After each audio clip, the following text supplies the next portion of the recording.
Doctor سے مجھے یاد آیا، کل میرا وہ ایک کلپ میں سن رہا تھا جس میں نے لوگوں کو ترغیب دی ہے کہ جانوروں کی چربی کھایا کرو. یہ کمپنی کا نام نہیں لینا چاہیے، کوکنگ آئل چھوڑ دو. نیچے کسی ڈاکٹر کے کمنٹس تھے کہ ایز اے ڈاکٹر میں مفتی صاحب کی بات سے ایگری نہیں کرتا. ڈاکٹر صاحب کائنڈلی آپ ایگری کریں گے تھوڑے دنوں کے بعد. جیسے آپ لوگوں نے لوگوں کو انڈے کی زردی چھڑوا دی نا، ایک طویل عرصے تک انڈے سے محروم کیا کہ کولیسٹرول ہے، اب آپ کہہ رہے ہیں ایک نہیں 2 انڈے کھاؤ. کہہ رہے ہیں کہ نہیں کہہ رہے؟ ہم بچپن سے سنتے آ رہے تھے کہ انڈے کی زردی نہیں کھاؤ، بچپن سے سنتے آ رہے تھے انڈے کی زردی مت کھاؤ. اب ڈاکٹر کہہ رہے ہیں ایک نہیں کتنے کھاؤ؟ 2 کھاؤ.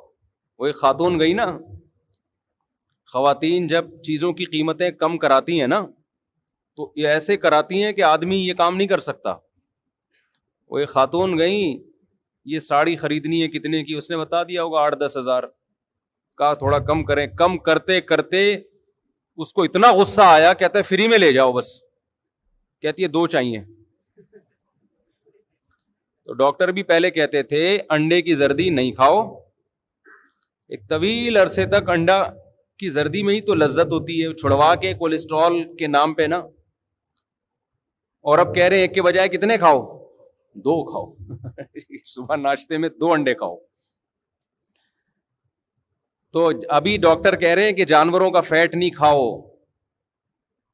کوکنگ آئل کھاؤ.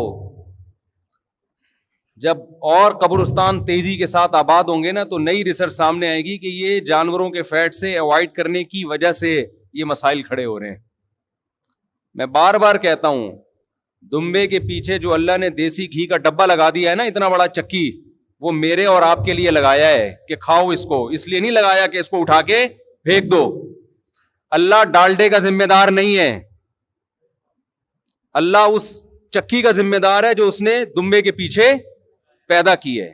اس کی گارنٹی وہ 4 جانور قرآن ذکر کرتا ہے کہ یہ خالصتاً انسان کے کھانے کے لیے ہیں. کچھ جانور اللہ نے پیدا کیے سواری کے لیے،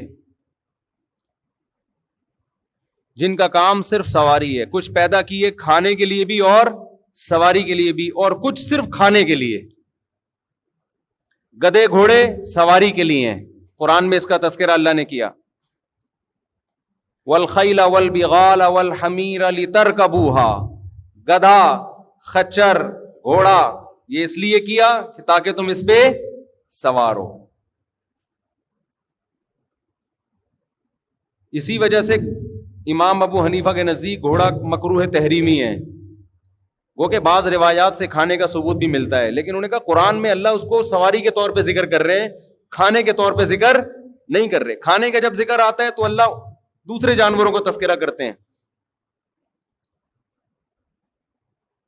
جہاں کھانے کا تذکرہ آیا تو اللہ نے کیا فرمایا؟ 8 ازواج، 8 جانور ہیں. قل اللہ قل حرم، وہ کیا ہے؟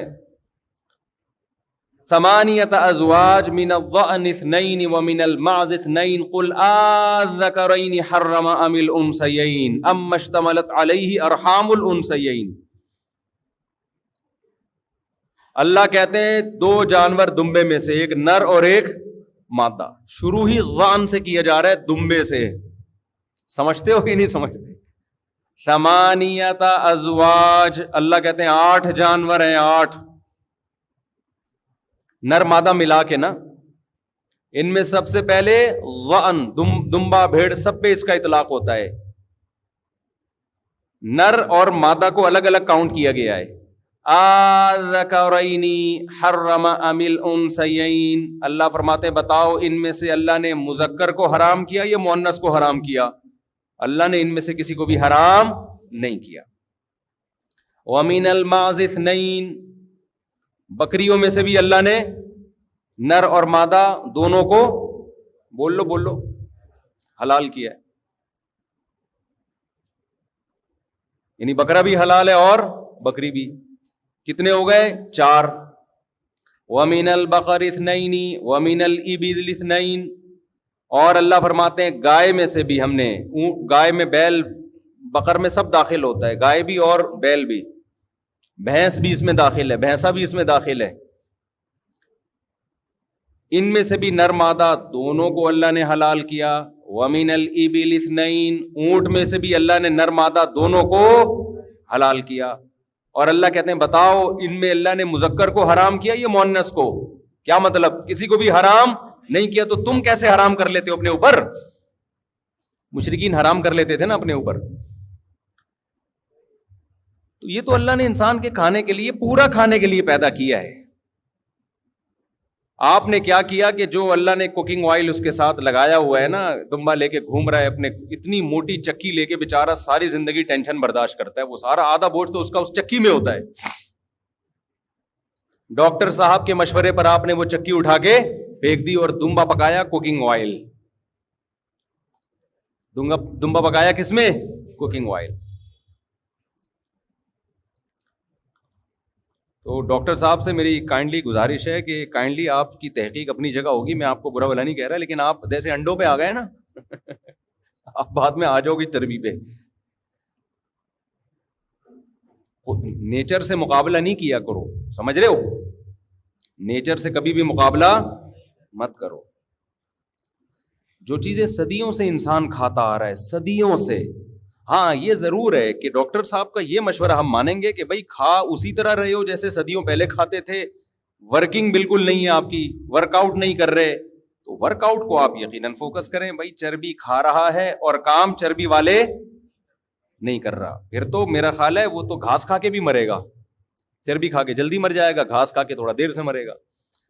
تو ہم دونوں کاموں کا آپ کو کہتے ہیں کہ چربی بھی کھاؤ اور کام بھی کون سے کرو؟